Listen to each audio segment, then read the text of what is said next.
Hey guys, welcome to day 5 of the Charity First Handicapping Challenge. I'm Chappie, there's Giorgio in some kind of a getup. Georgie, what are you wearing there, buddy? Got my leader hosen, man. It's Oktoberfest. Today's Oktoberfest. If you guys didn't know, George loves to dress up around here, and you would have been dressed up in that garb had there been fans, right? For sure. Dancing, waltzes, and eating pretzels, drinking beer, having a great time. I'm going to try to entertain the few people that are here today. And, well, it's a great day. Not only Oktoberfest, the Preakness in Oktoberfest. Who would have thunk it? Yeah, it's kind of a crazy time. And this is our audience of 4, and hopefully it's 4 people are watching. So, Georgie, why don't you introduce your guest, and then we'll go from there.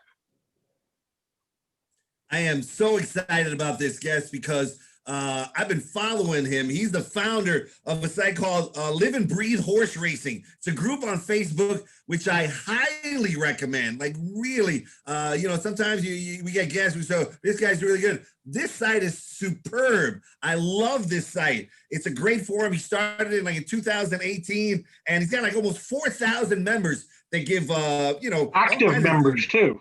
What? Mostly active members too. Active members, which is even more important. And he's been, he loves horse racing, been around playing horses for 30 years. He loves the sport. And I love the fact that on his site, this is phenomenal. There's no bullying allowed, no cursing allowed, none of those things. So, sometimes you get into these groups and they're like, they start, cursing at people and bullying and stuff. I love this site. Highly recommend it. He's an excellent handicapper, and hopefully he's going to bring some money for us. Come on, baby. Come on. Yeah, I got you. I got you, George. Yeah, baby. Come on. Yeah, let's make this money. All right. Well, welcome aboard, Gabe. Thank you. Well, first of all, I thought it was 3 to 5. You were going to actually curse there when you started talking about no cursing, but we know George too well up here in marketing. Yeah. Trust me, he lets them fly. Now, I got to say, first of all, now it's all about charity, right? So it doesn't matter. But that being said, Team Chappie is 4-0 so far. So no pressure to my next guest. But, of course, I brought in a semi-ringer here. 4-time NHC qualifier, 2010 Showviver champ, 2020 Santa Anita Derby Challenge champion, and the author of Trip Note Pros. Other than that, he's just a regular Joe. Tyler Hoffman. Tyler, what's up, buddy? How are you, Chappie? George, Gabe, it's good to see you guys. I miss hanging out at the track. Tyler. Yeah, we miss everybody at the track, man. Hopefully we're doing the best we can, and hopefully soon we'll have everybody back out here. But Georgie, why don't you let everybody know who's tuned in maybe the first time what this is all about? All right, so the most important thing is we're going to try to make these fun, entertaining, giving you some information. So, it's sort of a handicapping seminar, but the main goal of this is to raise money for a charity called Karma for retired racehorses here in California. We're going to have a heads-up competition every day of the meet, and we started with 8 players on Team Chappie, 8 players on Team Giorgio, but we're all really for the same team to raise money for charity. It's heads up. Each player, each contestant will have $300 to play with. They get to bet $100 to win on one horse throughout the card, whichever one they pick, $100 in an exacta, which they can either do an exacta box or a straight exacta or an exacta part wheel, so long as it's, at least $50, and then a daily double as well. They can do a straight $100 daily double or a $50 part wheel daily double. All the money that they win will go 100% of it to charity, and whoever ends up with the most money will move on to the next round of 8, and then we'll crown a champion at the end. If there's a tie, and there was a tie on the initial day, there's a tiebreaker. Whoever finishes in front of the other in race number 10, they're each going to pick a horse in race number 10. And we scientifically decided who went first. Is that right? Yeah, we did rock, paper, scissors. And I won. So Tyler will go first when we get to that, just in case there is a tiebreaker. And just to let you know, just through the first week and yesterday, we're already, the bankroll's up over $3,000. So we're doing well so far. So Georgie, you want to get it started here with your win bet with Gabe? Sure. Let's get it started, Gabe. I didn't let you get a chance to speak before we got some time. Tell us a little bit about Live and Breathe Horse Racing, because I love it and I want to hear from you, who are the founder. Yeah, well, I started Live and Breathe as a way to, because I was just tired of us eating each other. I've talked to a lot of newbies who are into horse racing and or wanting to know more about horse racing, and a lot of them would tell me, "Boy, you guys fight a lot. You guys don't like each other, do you? Why are horse racing folks so, you eat each other alive?" So I was thinking about that, and I was like, you know what? That's true. So I thought of starting a group, one that there was no bullying, no fighting, no drama, absolutely zero tolerance for all that. Keep away the offenders that you see on other sites and other groups, that go around bullying and trolling people, and basically just made it to where, and then it just grew. It blew up on its own, and a lot of it is due to the members that we have. We have such great handicappers on there, and we post a lot of winners. You'll always see people posting winning bets, 5 grand, 10 grand all the time. There's a lot of people that give out picks, and not only picks, but they give out reasoning why. So if you're ever on Facebook and want to check out my group, Live and Breathe, you'll see that there's a lot of handicappers on there that are giving picks and giving the reasoning why. That's a great idea. And, I'm shocked because I've never seen egos or infighting in horse racing or any nastiness on social media. That shocks me. Hey, I've given like 7 picks on that site, and I'm 0 for 7. So, but anyway, all right. But forget about that. Today, Gabe is going to bring money for charity. We're going to start it off. Your first bet is going to be $100 to win. Which race are we going to, and who's your pick and why? Race 7. I'm going to go $100 on hot pastrami. And my reasoning why is because I had a pastrami sandwich yesterday. That's the only reason why. No, I'm just playing. I didn't have a pastrami sandwich yesterday. Actually, 3 days ago, I had a pastrami sandwich. But nonetheless, the reason why I really like this horse is because I really love horses making their second race, second career race. And I really like the trainer. And if you see his stats, they're very good second time out. And I just think, and also Juan Hernandez, he's giving every opportunity. I mean, he's giving every horse the best opportunity. He's giving nothing but good rides. I mean, if you look, Michael McCarthy, he hits 17% maiden second time starters and an ROI of $5.07. That's strong. That's strong. So I'm just expecting much improvement. He ran very good in his first race.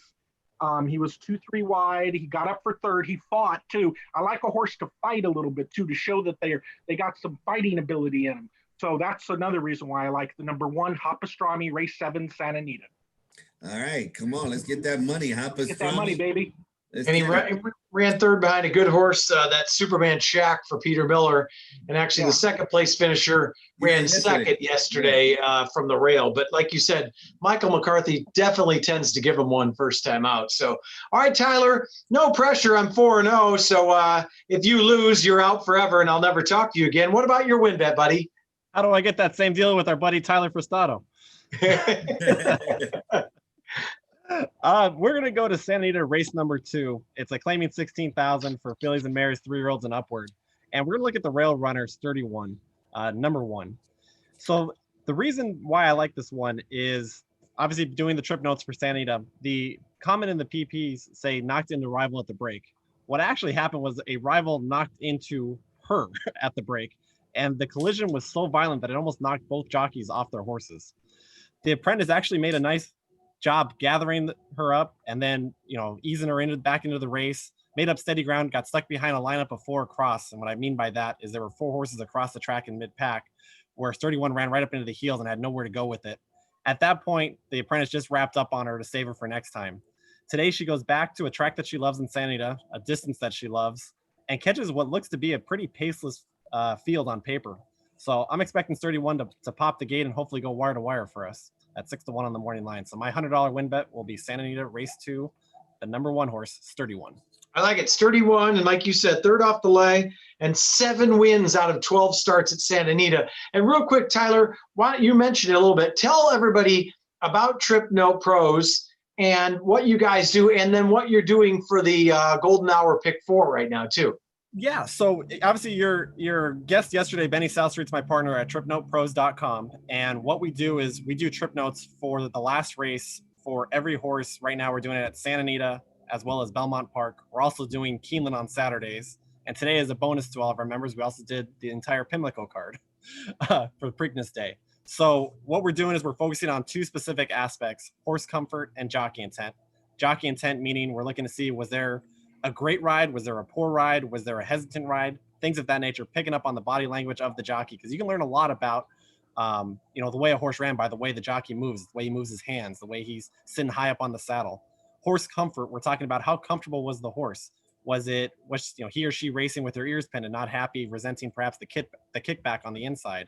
Was she racing on the outside, which is what she liked, in the clear, ears up, things of that nature. So we're really looking at those 2 aspects and just trying to help all of our members, kind of go through and save time watching tape and spend more time, constructing their tickets and hopefully, making a lot of money.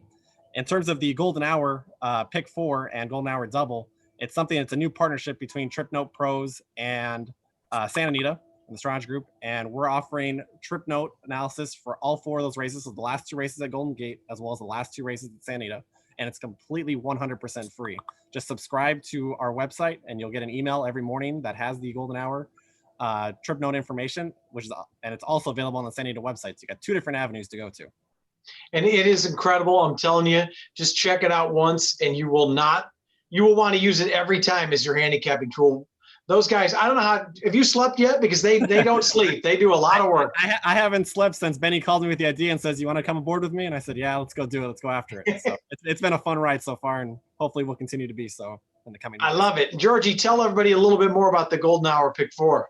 So the Golden Hour Pick 4 is biting off the Golden Hour Double that we started last meet. That was very successful. That incorporated the last race of Santa Anita into the last race of Golden Gate. That was well received. So this meet, we're trying the Golden Hour Pick 4. It's $1 minimum bet, which I think a lot of handicappers especially like, because I know a lot of people who like that it's $1 minimum.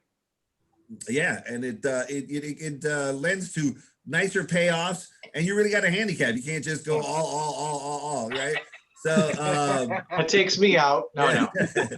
It incorporates the last 2 races of Santa Anita and the last 2 races of Golden Gate. You can bet it with Express Bet or First Bet, and it's been well received so far. I've played it every day so far. I haven't hit it yet, but I'm very confident that hopefully with today's analysis, I'm going to get at least the winner of the last race. All right, move on. Next bet we got is we'll get that money. Is an exacta bet. You got $100. I'm going to go to my man Gabe. $100. What race? And you're going to go straight box. What are you doing? I'm going to go to race 4. Okay. And I really like Malibu Cat. I know he looks like, she looks like she might be off form a little bit, but I think the workout reports are suggesting that she's got some life left. She's dropping considerably in class. The Pratt's on it. That speaks volumes to me. It's a short field, and I think the field is not that great for the level. So I'm going to go Malibu Cat on top, who I think is a single. I think it's the kind of horse will either win by 5 lengths or not hit the board kind of horse. But I really think Malibu Cat's going to run a big race today. I like the cozy outside post as well. Pratt will always make good decisions. And I'm going to take the 5 horse, Malibu Cat, to Rain Diva number 1, the speed horse on the rail with Cedillo, and the 3 horse with Tiago, Saints Painter. I think the races between these 3 horses, they should clear the other 2 horses, the 2 and the 4. So I see the 5, Malibu Cat, winning very easily, and either Rain Diva or Saints Painter running second in the 4th race at Santa Anita. All right. I love it. The Pratt is on the cat, and hopefully we're gonna get that money, baby. That's right. We're gonna get that money. Happy. Yes. George is talking a lot of smack this morning, Tyler. I'll tell you what. Well, I mean, he has to. He's got to fake it right now. He's 0-4, it sounds like. That is very true, George. And Gabe's very confident. All right, Tyler, where are we going with our exacta, buddy? So we're going to go to Santa Anita Race 8, which is the Grade 2 City of Hope Mile. And we're not going to do anything fancy with this bet. I think on the outside, Mo Forza, and it's actually a very similar analysis to what Gabe just said for his exacta play in Race 4. Yeah. I think Mo Forza is an absolute standout. 8-5 is way too high.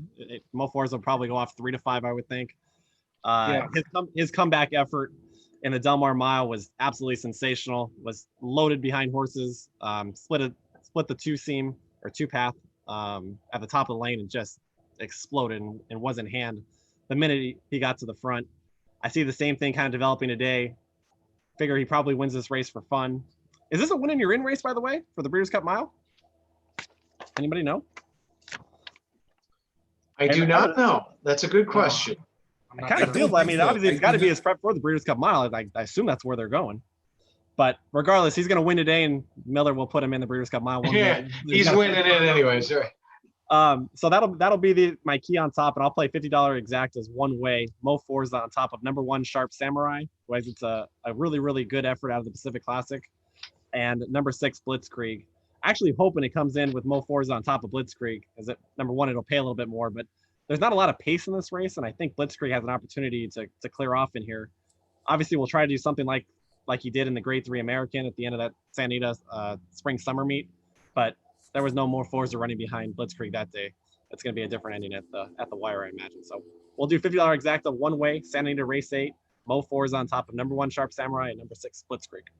Obviously for the red hot Peter Miller. And George and I, we talked about this with Benny, with those guys yesterday about Mo Forza. We were bringing up different horses, maidens. When do you stop betting him? How many times they've run? Mo Forza actually took a little while to break his maiden. And then obviously the light bulb went on and he's an absolute win machine now. He is. And I think the real light bulb angle came out on Breeders' Cup Day in the undercard last year. I don't know where that race came from, but that certainly got my attention. And I've been following him ever since. And yeah, he was like 21 that day, something like that. I think I singled him 3 times in a row when he didn't break his maiden. Then I got off and he broke his maiden. So typical for me, Chappie. That's how it works. Of course. What's that? Chappie, you know who my favorite Miller runner is right now, though, right? You know I'm all over my boy CZ Rocket for the. Oh yeah. My reputation is aligned with him. Yeah, you guys said 2 races back that he was going to win the Breeders' Cup Sprint. Yep, and I think Benny's waffling on a little bit. I wonder if he's watching right now, but he told me he's a little nervous now. He showed true grit. He really showed true grit winning. He did. Flagstaff's ran his eyeballs out twice in a row to him and still lost. Nice. Yeah, no doubt. And hey, Sharp Samurai last time out, you know, if anybody would have pressured Maximum Security, Sharp Samurai ran a monstrous race on the dirt in the Pacific Classic, huh? Yeah. He did it, and it was really surprising because he was actually entered in the Del Mar Mile the following day. And he opted for the Classic, which seemed like a very odd placement that day. But yeah, the Connections knew what they were doing. I mean, they picked up a healthy paycheck for the place money, and they also showed versatility. Now it's graded stakes placed on both surfaces. Yeah. All right. Well, George, we're going to be 2 for 2 now and way ahead. So what are you guys thinking for the next step? All right. Before we get to the next step, I want to remind everybody that right now, you know, we don't have fans in the stands, not allowed on the track. Hopefully trying to keep everything safe. Safety is the number 1 priority here at Santa Anita for both the equine athletes, the jockeys, and the fans. So we don't have fans right now. Hopefully we'll have fans when we start the meet in December 26th. But if you want to be in the winner's circle, you can be in the winner's circle because we got a special deal, $200. We're going to have a cutout of you and put your cutout, your picture right there in the winner's circle to take a picture with the horse. It's only $200. 100% of that goes to charities like Karma and the PDJF to help the jockeys as well. And go to santanita.com/cutout and you can be in the winner's circle. But we are going to get in the winner's circle with a phenomenal daily double coming up right now. Gabe, bring it, baby. We're going to bring some money. How can I follow that up? I mean, wow. I mean, that was George, just, George, you need a little more energy energy, for the show. yeah. How much coffee did you drink this morning, man? You're drinking that good Cuban coffee, aren't you? It goes right in his vein when he gets up, Gabe. I know, huh? He wakes up like this. I know he Oh, does. absolutely. He's an impossible act to follow. I got to follow him every Sunday on Post Time with the Greek. It's That's right. I sound like I'm half asleep Exactly. when I come on after him. I feel inept. I can't do it. No. All right. Well, I'm echoing Tyler's thoughts. I think Morphosa is an absolute lock. I think the horse is just class edge, and there's really nothing else to say. The horse is going to be 3 to 5. So I'm going to bet a double, and I'm going to go to the 4 and the 5 in the race after the 9th race. I think it's a 2-horse race. I looked at this race very closely, and I think it's between the 4 and the 5. Claiming 16,000. I'm using the 4-horse because Pratt's on it. That's number one. That's one of the reasons. And he was just claimed by Yakteen, and all of a sudden Pratt gets on the horse. I think that's a key note. And I also like the 5, Bam Bam again. This might be Giovanni Franco's first win in 2 years, if something like that. I know he hasn't had a winner in a long time. Unfortunately, he's a good jockey. It's just a pretty tough colony out here, especially since, Rispoli has come and Hernandez and Cedillo and all these new jockeys. So it's kind of hard to get a good mounts nowadays. So I really think the race is between the 4, Next Revolt, or the 5, Bam Bam again. So I'm going to do a $50 double, Morphosa, the lock of the day, the 3 to 5 shot that everybody else likes, even my man Tyler. And I'm going to go to Next Revolt and Bam Bam again. 7 to the 4 and 5, $50 double each. And we're going to win this. And George, we are going to win this. I guarantee you. Get me off that goose egg, man. Get me off that goose egg. That's why I'm here, man, to get you off that goose egg. Wow. A lot of smack talking. I mean, Yeah, Jimmy I was Butler thinking of guaranteed Jackie that we were going to win game 2, and look how that turned out. That's true. We all knew the Lakers were going to win that game 2. You were talking about jockeys. You know what's surprising me? Ricardo Gonzalez has been running good. well, right? Yeah, he's good. I'm looking. The more I look at him, I was like, dang, this kid, he's okay. Have you noticed these jockeys that come from Golden Gate? A lot of them have been doing good. Abel Cedillo last year, Yeah. Juan Hernandez, Ricardo Gonzalez. They have a good colony up there. Kyle Frey's a good jockey up there. He could ride anywhere. Yeah, Yeah, no question. Yeah, they got a good colony up there. they do. Before we get to your double, I just want to compliment both of you guys on what you're doing. Gabe with your site and Tyler with Trip Note Pros. 2 different, completely different things. But Tyler, your info is great, and Gabe, I love what you're doing, and just the no fighting, no ripping on people. People need that. It can be pretty brutal out there. So well done. And we're really trying to talk to the newbies. I mean, I have newbies sending me private messages basically every day, asking me questions, and I let it be known whenever I welcome them, that if you have any questions, because we all have to be an ambassador to the sport. We all have definitely. to. Whenever I'm at the track, which I missed the track, I haven't been in 7 months. George can contest. I'm usually there at least once or twice a week. Yes. Open. Saturdays I'm and Sundays. always going out of my way to help, a new person understand the game, and I think we all should have that in us to just help new people because we need new blood in the sport. No question. Well said, buddy. All right, Tyler, what about our double, bud? Well, we're going to go back. We're going to try to take the early lead because we're going to go back to race number 2 at Santa Anita, back to Sturdy 1. That's going to be our key in the double. Oh boy. So we're going to play a $50 double, Sturdy 1 in race 2, and then in race 3, the swing time stakes today at a mile on the turf for 3-year-old fillies and mares and upward. We're going to play it to number 4, Cordiality, and number 5, Colonel Creed. Like both of these runners in this race for basically a couple different reasons. One, they have contrasting styles. Cordiality looks like a lone front runner on paper. The trip last time was really unlucky in the sense that Cordiality figured to get a pretty easy lead in the Solana Beach Stakes. And Mike Smith, or Middle Move Mike, as some of us nicknamed him during the Del Mar meet. And don't get me wrong, I love Mike Smith, but I think even he would admit he didn't have the best lead ever. He went over and he took the lead out of the gate and just went crazy. And he took care of the pace, and he put Cordiality in a very uncomfortable spot in that she was laying in second and then was forced to move as the big favorite Mucho Unusual, who came back to win last week in the Rodeo Drive Stakes, forced her to move at the 3/8 pole, which is earlier than she wanted to. So not only did she not get to sit the comfortable trip she wanted, she was then forced to react to somebody else's move. Essentially, what all that means is she had no chance. Today, she should get a pretty lonely lead out there. Likes Anita, likes the distance, so she seems pretty solid. Colonel Creed showed a real nice new dimension last time in the option claiming 62.5 back in June, in that she actually relaxed off the pace. Usually she's much more forwardly placed. That time Pratt laid her back to last. And again, she was off a little bit slow, so perhaps that was the reason why she was further back. But it actually ended up being a good thing because it showed a new dimension to her running style. My guess is Richard Baltus was very patient and very selective in his placement for her next time. He probably had her ready to run, I'm guessing, at some point during the Delmar meet, but opted to wait for this spot. So we're going to have Cordiality on the front end, and then we'll have Colonel Creed closing in the stretch, and hopefully one of them wins after 31 goes wire to wire. I like it. That's the double. All right, Georgie. Yeah, we're running out of time. We only got like 2 minutes left. So let's real quick. Let's get to that tiebreaker.